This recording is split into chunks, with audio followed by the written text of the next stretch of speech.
Hey everyone, it's Rob. We're going to finish the series of Revelation Revealed in this particular video. What I've been trying to argue is that the book of Revelation gives us a context of understanding how the empire tries to delude and distract and even lure or tempt away the people of God so that they fail to accomplish their mission of faithfully, lovingly, sacrificially laying down their lives for the sake of the gospel and for the sake of the kingdom. And perhaps even they are tempted to the dark side. So what we've seen in the book of Revelation is that the problem is empire. The opponents of God's people is the empire. But the primary weapon of the empire is deception, which we saw way back in, I think, our very first video in this series. The power of the empire was in the very first seal, which was false prophets and false Christs who will come to you and deceive even the elect, as Jesus says, if that were possible. We have to consider the possibility that maybe we have been deceived. And I ended the last video by asking the question, how can we justify the massive wealth and prosperity of the American church in light of Jesus and the gospel and the kingdom? And I want to look at that question to begin with in light of the book of Revelation. And let's bring our attention to Revelation chapter 3. In Revelation chapter 3, we have the end of the 7 messages to the 7 churches. And I want us to notice that the 7th message was to the church in Laodicea. And it begins by saying, well, amen, the faithful and true witness, the beginning of the creation of God says this, I know your deeds. And it goes on to say, verse 17, because you say, I am rich and have become wealthy and have need of nothing, and you don't know that you're wretched, miserable, poor, blind, and naked. Now, what's interesting in the 7 messages is that there's only 2 messages of the 7 where there are no positives. The messages often begin with a description of Jesus from chapter 1, and then it goes on to say, here's your good deeds and here's your bad deeds. There's no good deeds here. I know your deeds, nothing good. I'm going to spit you out of your mouth. Let me remind you that after this series of videos, beginning next week, we're going to drop a new video every week, and next week's video is going to be a study of the book of Revelation, chapter 1 through 22. It'll go for a while. So 2 of the 7 churches have nothing good to say, only negative. And one of those churches is the church in Laodicea, and it happens to be wealthy. And its wealth, in fact, led it to believe we have need of nothing. Jesus, in fact, goes on to say, behold, in verse 20, a famous verse, I stand at the door and knock. We use this verse for evangelism. Jesus is knocking at the door of your heart, but he's knocking at the door of the church in Laodicea. Let me into the church, and I'll come in and I'll dine with you. Oh, now what's interesting also, so we go to chapter 2. One of the messages in chapter 2 was the message of the church in Smyrna. And this is one of the 2 churches that have only positives, no negative. And look what it says. I know your tribulation and your poverty, but you are rich. The church that was poor is rich. The church that was rich is poor. In fact, it's poor, blind, and naked. And Jesus is outside the church knocking to say, let me in. This raises the question of how do we reconcile the wealth of the church in America in light of the teachings of Jesus and the book of Revelation? Now, we can do this very easily, but I think we can do this only after we buy the propaganda of the empire. So let's go back and continue where we left off last time, talking about the nature of deception and the power of the empire. Now, I made 2 points in the last video about the power of deception. First off, I argued that deception is usually built on the truth. It looks good, and it actually is built on truth. It not only looks good because it is good, but there's more to the story that we're not being told. And often what we are being told doesn't actually account for everything that's going on, but it is usually enough to keep us pacified. Secondly, deception is often in what we are not told. What I want to point out now is that the major problem becomes when deception is mixed with power. And the fact is that those in power often control the narrative. And again, I'm using power, but I mean money, wealth, and power. They all go hand in hand. That's what we have to worry about, the corporate influence on the United States and the United States government. We act as a country in the interest of the corporations. And they're motivated by profit. They're not motivated by caring for the other. They're motivated by profit. So those in power often control the narrative. There's an old saying, history is written by the victor. Those in power often control the narrative because they often control the media, the propaganda, the education, and even sometimes selective leaks. The media may be independent, but at the same time, the media knows you better not say that. You better not say that, or you won't have a job, or you'll be out. There's so many examples of this where they're no longer in service. So the media is dependent upon those in power as well. Let me give you an example from sports. Last year, I believe it was, the Dallas Cowboys signed a player to their practice squad.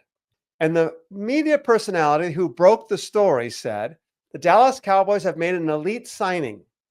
They have signed Dalvin Cook to the practice squad. Now, those in the football world will know a number of years ago, Dalvin Cook was an elite running back for the Minnesota Vikings. He was he helped me win several fantasy football championships. He was an elite running back, but he's no longer elite. So why would the media come out and say there's an elite signing? Very likely because the agent who gave him the leak said, you're going to report this as an elite signing. In other words, he knew it was an elite signing, but he also knew I need that agent to give me more information. If I break the story, I gain prominence. It's my story. The media is dependent upon its sources. And if a source puts a condition on the information, you're obligated. And so also, those who have access to the White House only get access if they do what the White House asks them to do. Or let's put it this way, as long as they don't do what the White House doesn't want them to do. Those who have access to the Pentagon must do. It's the same way with all sources of information. We must acquiesce to our source or we no longer get that source. And if we live and if we make our living by dependence on that source, then we're compelled to. Now, the reality is that those in power will hide the truth when it goes against them. And they'll accent the truth when it favors them. Now, there's a second point here, and that is this. Those in power manipulate the system to maintain their power. And in a democratic society, this is very dangerous. And again, I don't want you to think that I'm playing partisan politics. I'm not. I'm simply saying we need to go, wait a second. If a democracy is going to function well, it needs the vote of all people, even those who don't agree with you or with me. That's the nature of a democracy. Everybody gets free speech. As long as it doesn't hurt others, we get to speak freely. And we also have to learn to get along with one another, even though we don't agree with one another. This is what the church should be about. We should be the exemplars of this kind of mentality. But a number of years ago, one political party was expunging the rolls in the state of Georgia because there were millions of people who were on the vote who died, but they're still voting. No, they're not. But they began a campaign to expunge the rolls. And what they did is, well, if you're still alive, if you're still eligible for a vote, you could just re-register. The problem is it's very difficult for people in inner cities, for people that are poor, for all kinds of reasons, to actually go register for voting. Now they've been taken off the rolls and it's hard for them to get back on the roll. That's a problem. I think we need to look at the issue of immigration through this lens as well. And again, strong borders. Absolutely. Every country has a right to have strong borders. We have illegals in our country. Absolutely. We need to get them out of our country. They need to go through the legal process, even though we've removed almost every single opportunity, almost every single access to actually gain asylum. They've been removed. Many of the immigrants have actually been detained while going to their asylum appointments. But I digress.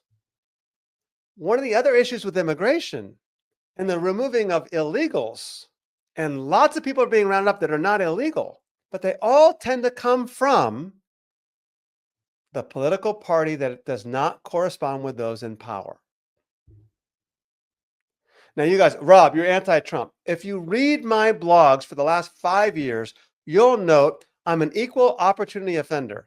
I spoke against Biden many, many times. I condemn Biden for the war in Gaza. I'll condemn Trump when I think he's doing something wrong as well. That's what the church needs to do, to speak truth to power, to do so in a loving, respectful way. We have people that disagree with. That's great.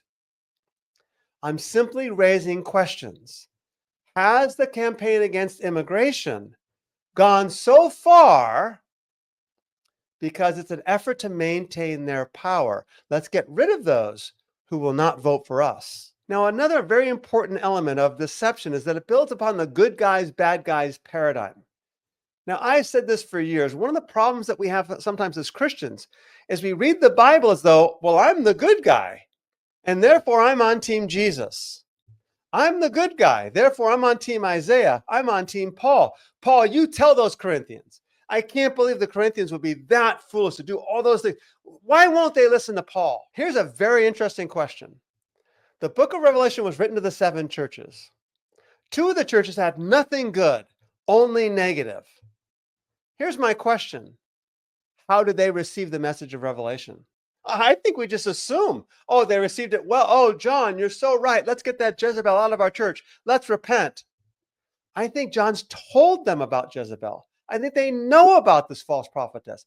And she's continuing to do the things she's doing. She's continuing to maintain power and control in the church. And they are continuing to listen to her. I don't think we should conclude right away that they all just simply dropped to their knees and repented. I don't think everyone in the church in Corinth accepted what Paul said. We know they didn't. That's why he wrote another letter. What we call 1 Corinthians is actually the second letter to the church in Corinth. The first one wasn't received. When Paul's really harsh in 1 Corinthians 5 with a man who has his father's wife, it's because I've already told you to get rid of this guy. I've already told you that this man needs to stop doing what he's doing. Now he says, expel the wicked brother from among you. That's not step 1. That's step 2, 3, or 4. Paul's already been in dialogue with this congregation, and they haven't listened to him. So why do we read Jesus and simply assume, I can't believe those Pharisees are so bad. Maybe I'm the Pharisee. We read the story of the rich young ruler, and we never think that I'm the rich young ruler. Maybe we are sometimes the bad guys. But what deception does is it builds on the good guys, bad guys paradigm. We're the good guys, they're the bad guys. That's just simply the way it is.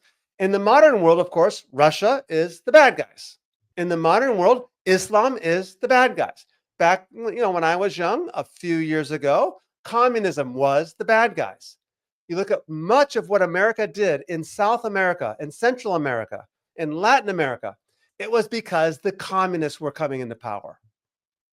If anybody began to speak up for civil rights or human rights of anybody, they were communists. We did a live stream a couple months back. Look for it under the Revelation Revealed series, in which we discussed the Colombian massacre of 1928.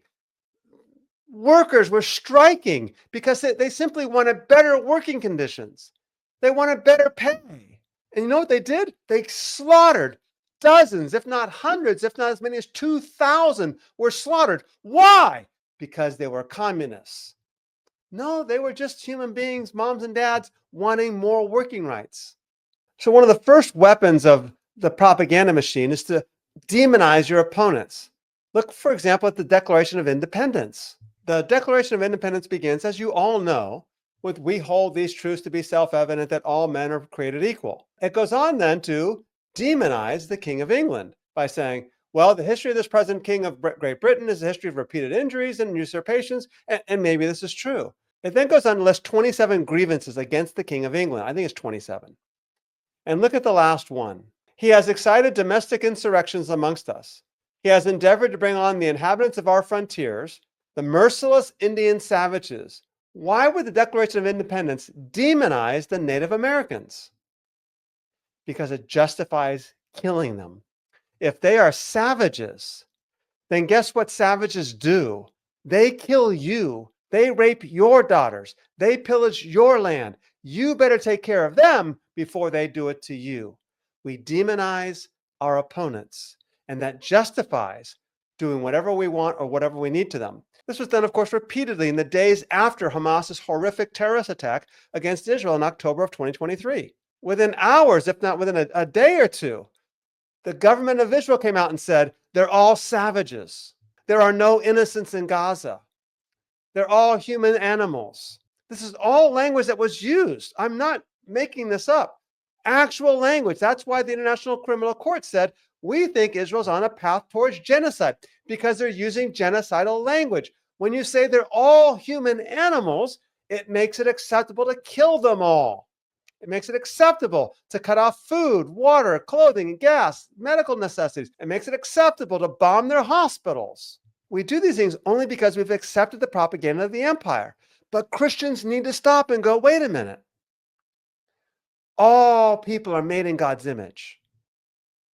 No one should be put in solitary confinement. Oh, but they deserved it. No one deserves solitary confinement. The book of Genesis tells us it's not good for man to be alone. We were not created to be in isolation. It's torture. But we find ways to justify this because we buy the propaganda of the empire. As long as it's not us, it's acceptable.